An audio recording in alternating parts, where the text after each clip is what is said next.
Buenos días. Cuando planifiqué el curso de fiebre, que ya comenzó hace un tiempito, ¿no? No pensé detenerme mucho en las enfermedades que causan fiebre. Son muchas enfermedades, demasiadas enfermedades para dedicarle un espacio a cada una de ellas. Pensé hablar de forma resumida de algunas de las más conocidas o de las que actualmente están afectando más a la humanidad. Al dengue lo uní a un grupo de enfermedades que incluían el oropuche, el Zika, fiebres hemorrágicas, etc. Pero después pensé, bueno, el oropucho es una enfermedad que se conoce poco, que está emergiendo prácticamente de aquellos lugares de la selva de Trinidad y Tobago, donde ya comenzó, y de Brasil, de la selva brasileña, se ha ido extendiendo en este momento a una gran parte de América Latina e incluso de América del Norte. Y entonces me dije, bueno, pues vamos a hacer un programa para oropuche. A pesar de que el programa fue, a mi criterio, bien amplio, abarcó muchas situaciones, dijo lo que se conoce de Oropuche en este momento, las complicaciones más frecuentes y el curso, etcétera. Bueno, pues surgieron muchas preguntas, muchas dudas, sobre todo de personas que están sufriendo la enfermedad en este momento y al mismo tiempo pues se comenzó a hablar del dengue y algunas personas, bueno, pues me hablaban de enfermedades que más parecen otra cosa que el mismo Oropuche. Por ejemplo, parecen más dengue, parecen más zika, etcétera, chikungunya. Y entonces me decidí, bueno, pues vamos a hacer un programa de dengue. Pero es que el dengue es amplio, el dengue no es una cosa pequeñita. Y entonces, bueno, me salió en definitiva, porque el tiempo no me alcanzó para un solo programa, y me salió como un programa de dengue y un programa de dengue grave, porque el dengue grave ya necesita un programa aparte, porque es una entidad bastante importante, sobre todo para identificarlo. El dengue es una enfermedad viral, bueno, descubrí el agua tibia, ¿no es verdad? Bueno, producida por infección con un virus que se llama virus del dengue. Es un flavovirus. Flavo quiere decir amarillo en latín, por tanto es un grupo de virus que algunos de ellos producen íctero y entre ellos, y pertenece a este grupo, el virus más conocido de todos y el más terrible, un virus que ha causado brotes realmente escalofriantes, pero que existe una vacuna muy importante para él, muy buena, que es la que resuelve el problema. Y la persona que está vacunada pues no tiene problema ninguno, no tiene que temerla más. Me refiero a una enfermedad a la que sí le dediqué un programa que se llama fiebre amarilla y una enfermedad de la que yo tengo muy malos recuerdos, recuerdos muy tristes de cuando trabajé en un brote de fiebre amarilla en África. Y eso me vienen a la mente de todas aquellas personas con las que yo conversaba hasta minutos antes de morir y conversábamos normalmente, ¿no? Por eso me trae muchos recuerdos tristes. El dengue también me trae recuerdos tristes, pero me trae recuerdos tristes de hace 45, 46 años, ¿no? Que son un poquito más lejanos. Esta me trae recuerdos tristes de no hace tanto tiempo, hace menos de 10 años. Ya hablé de esto de fiebre amarilla en un programa, ¿no? Y hablé de mi experiencia personal con la fiebre amarilla. Este género de virus, los Flavoviridae, incluye al virus del Zika, ya dije, el virus de la fiebre amarilla, el virus del Zika y una larga lista de virus muy poco conocidos porque son virus que se están limitados a un área geográfica específica y entonces, bueno, pues fuera de esa área geográfica no son un problema. La mayor parte de las personas no lo conocen nada. Cuando apareció un brote del virus tal, ¿qué cosa es eso? No, una enfermedad que pasa, que ocurre en tal país. Ah, bueno, pues a mí no me interesa porque no es el país donde yo estoy. Pero estas enfermedades también pueden extenderse, ¿no? Pero no podemos hacer un programa de cada una porque ¿dónde vamos a parar? Además ya hablamos de ellas en conjunto hace unos programas atrás. Estos virus se les conoce también como arbovirus, quiere decir artrópodo, born, llevados, acarreados por virus. Es el nombre en inglés y entonces la forma de concretarlo es arbovirus, virus transmitidos por artrópodos. Y existen, en cuanto al dengue, existen 5 serotipos diferentes. ¿No eran 4? Son 5. Y vamos a explicar por qué. Pero nada más se habla de 4. También vamos a explicar por qué. La enfermedad tiene formas clínicas leves, dengue leve, que pasa muchas veces desapercibido y que son un problema en una epidemia porque son personas que tienen pocos síntomas y entonces el mosquito los pica, transmite la enfermedad a otros y nadie sabe dónde apareció este virus. ¿Cuál fue la primera persona? Porque esa primera persona no está identificada porque no va al médico, lo que tiene un poco de malestar general. Desde esa forma hasta formas graves y formas mortales. Por eso tiene una amplia gama de posibilidades clínicas. Es transmitido por mosquito, ya lo dije, ¿no? Pero principalmente por el Aedes aegypti, un mosquito de ambiente urbano, que él generalmente vive en las casas, cerca de las casas y generalmente no vuela más de 100 metros del lugar donde él nació, aunque puede volar hasta 3 kilómetros sin problema ninguno. Así que no piensen que si ustedes están a 105 metros de un foco de dengue, se salvaron. No, el mosquito puede volar hasta 3 kilómetros. Está extendida esta enfermedad del dengue por todas las zonas tropicales del planeta. Yo creo que no hay ni un país que es tropical que esté exento del dengue. Pero es que se ha ido extendiendo y ya no son zonas tropicales, ya son regiones de clima templado y ha llegado también, en algunos casos, hasta regiones de clima frío. Vamos a hablar de eso. Se ha diseminado más en entorno urbano porque la Aedes aegypti es un mosquito que le gusta vivir cerca de las casas, en sociedades, en las ciudades. No es un mosquito campesino, es un mosquito urbano. Más de la mitad de la población del mundo en este momento está en riesgo de contraer el dengue y el número de casos ha aumentado considerablemente desde 1960. Tan es así que se calcula que en los últimos 20 años, desde 2004 hasta hoy en día, se ha multiplicado la incidencia de dengue por 8. Y hoy en día se diagnostican 8 veces más casos de dengue en el mundo todos los años que lo que se diagnosticaban hace 20 años. 8 veces más. Increíble cómo se ha ido extendiendo y además se ha extendido por muchos países. La Organización Mundial de la Salud calcula que entre los casos reportados, no reportados, etcétera, todos los años, más de 284 millones de personas se infectan de virus del dengue. 284 millones de personas, más de, en algunos cálculos se habla de 560 millones de personas, pero no quise ser tan exagerado. Vamos a limitarnos con la cifra más baja y vamos a decir que más de 284 millones de personas se infectan todos los años. Si ustedes sacan el cálculo en cuanto a la población mundial, realmente es impresionante. Es una enfermedad endémica en este momento. Hoy, agosto del 2024, es una enfermedad endémica en 110 países. ¿Qué quiere decir endémica? Que existe en esos países y no se ha conseguido erradicar. 110 países, de poco más de 200 países que hay en el mundo. Y los otros países, bueno, son los que no tienen muy buenas condiciones climáticas para el desarrollo del virus, aunque el virus puede también vivir en esos países.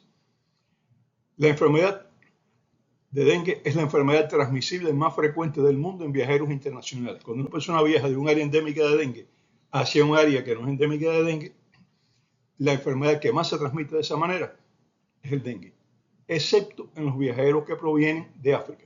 ¿Por qué? Sobre todo del África subsahariana, por debajo del desierto del Sahara. ¿Por qué? Porque en esta área la enfermedad transmisible más frecuente en viajeros internacionales es el paludismo. Así que el dengue en el resto del mundo y el paludismo en la zona subsahariana.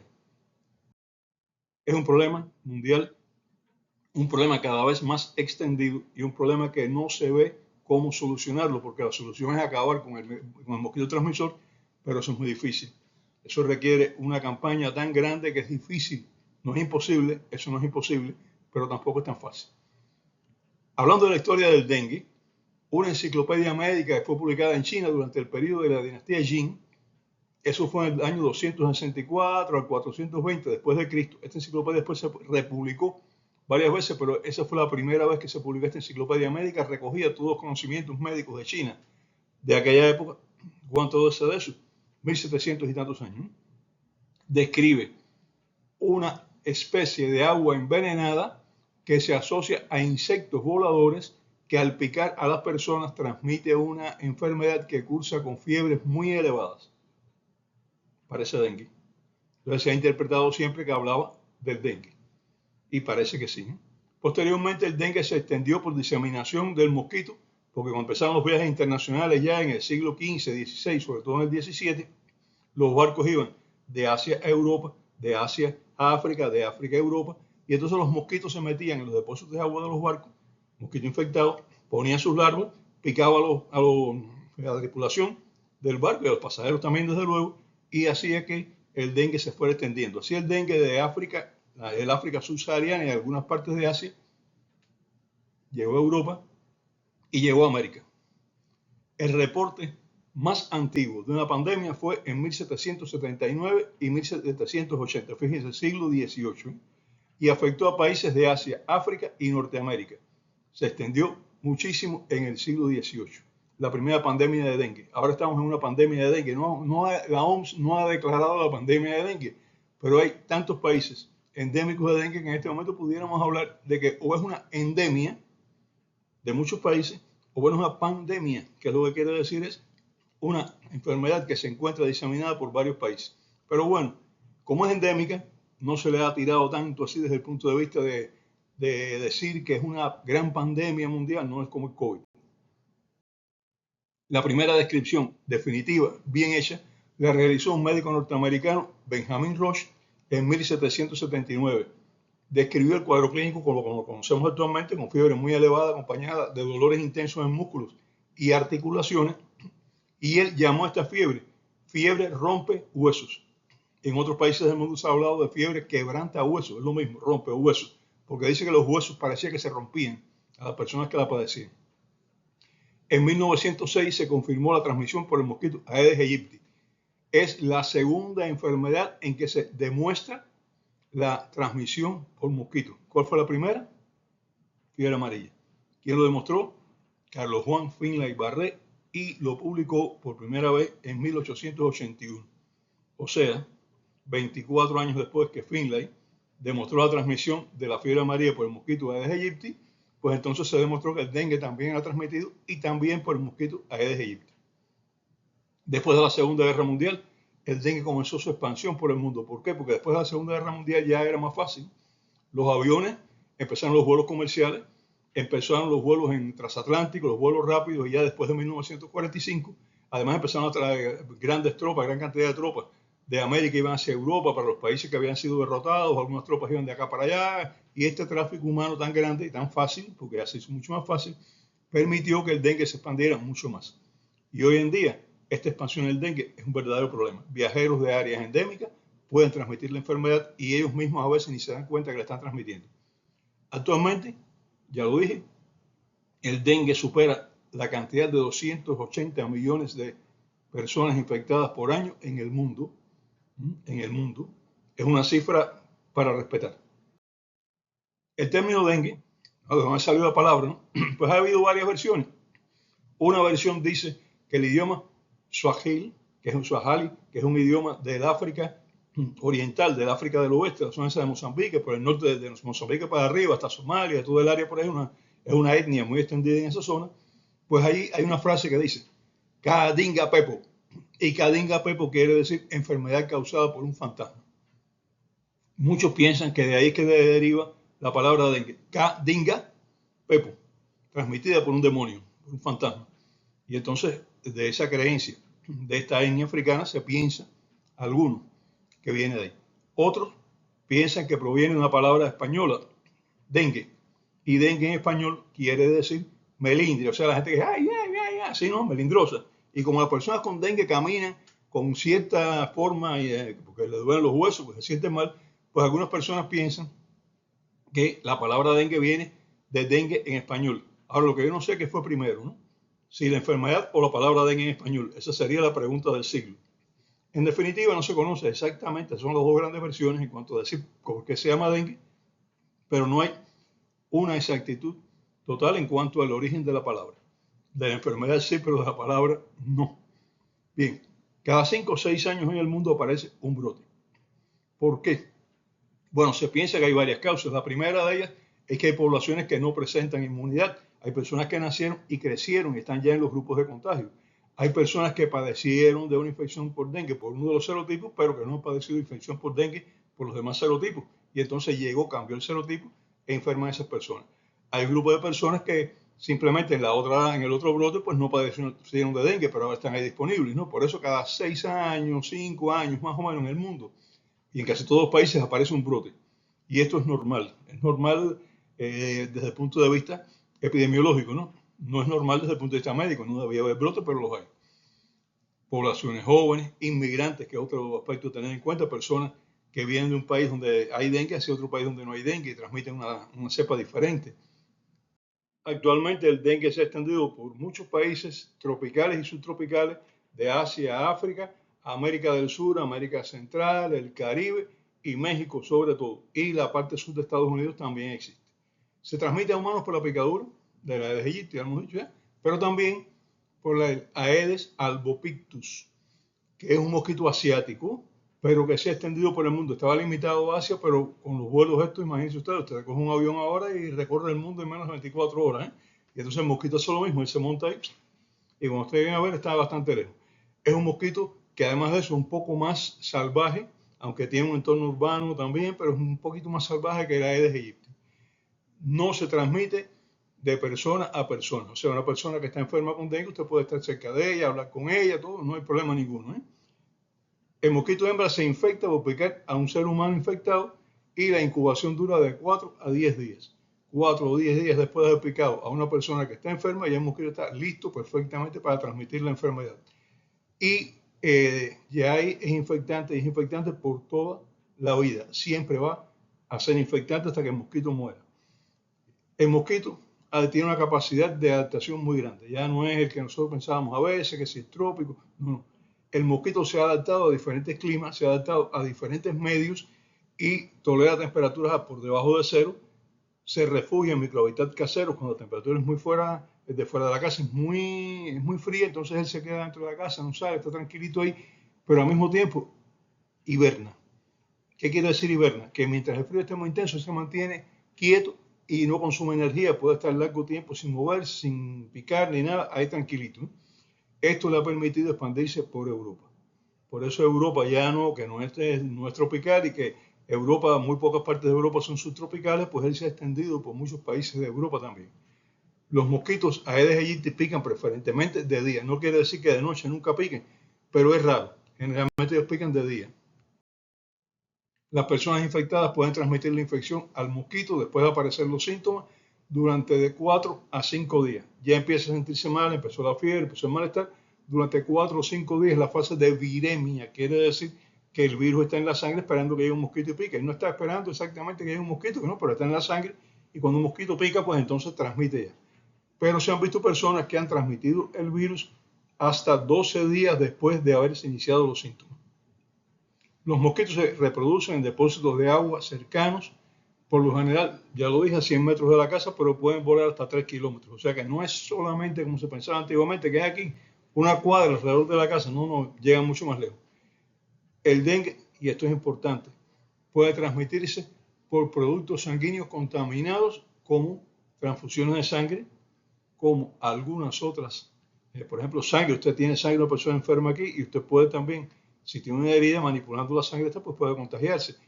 La transfusión de sangre se ha visto que el virus puede, hasta que se hagan, bueno, algunas cosas con esta sangre, que se pueda, bueno, derivados, etcétera, que puede ser que no tenga el virus, pero en general la sangre puede también transmitir el virus. Y en países donde hay endémico puede transmitirlo y se ha visto por órganos donados. Una persona con dengue fallece, pero todavía a lo mejor no tenía síntomas, o muy pocos síntomas. Se donan los órganos y el que recibe el órgano puede adquirir la enfermedad. Se ha reportado transmisiones por órganos donados.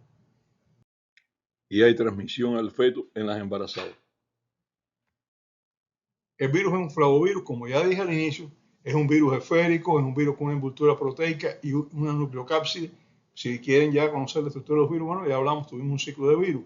El genoma es una sola cadena lineal de ARN y es muy inestable al medio ambiente. El virus sale de la persona y rápidamente se descompone, se inactiva por el calor, por la desecación y por los desinfectantes. O sea, el virus no se transmite persona a persona, ni se transmite a través de una superficie que está contaminada, ni nada de esto. Se puede transmitir por contacto de sangre con heridas de personas, sangre contaminada.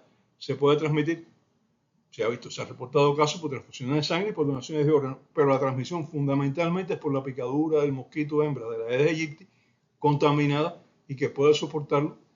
O sea, puede estar contaminada, infectada de toda la vida de ese mosquito va a estar infectado. Existen 5 serotipos de dengue, ¿no?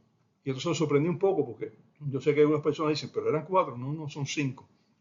El dengue 1, el dengue 2, el dengue 3, el dengue 4, los 4 clásicos conocidos, y se ha encontrado un dengue 5.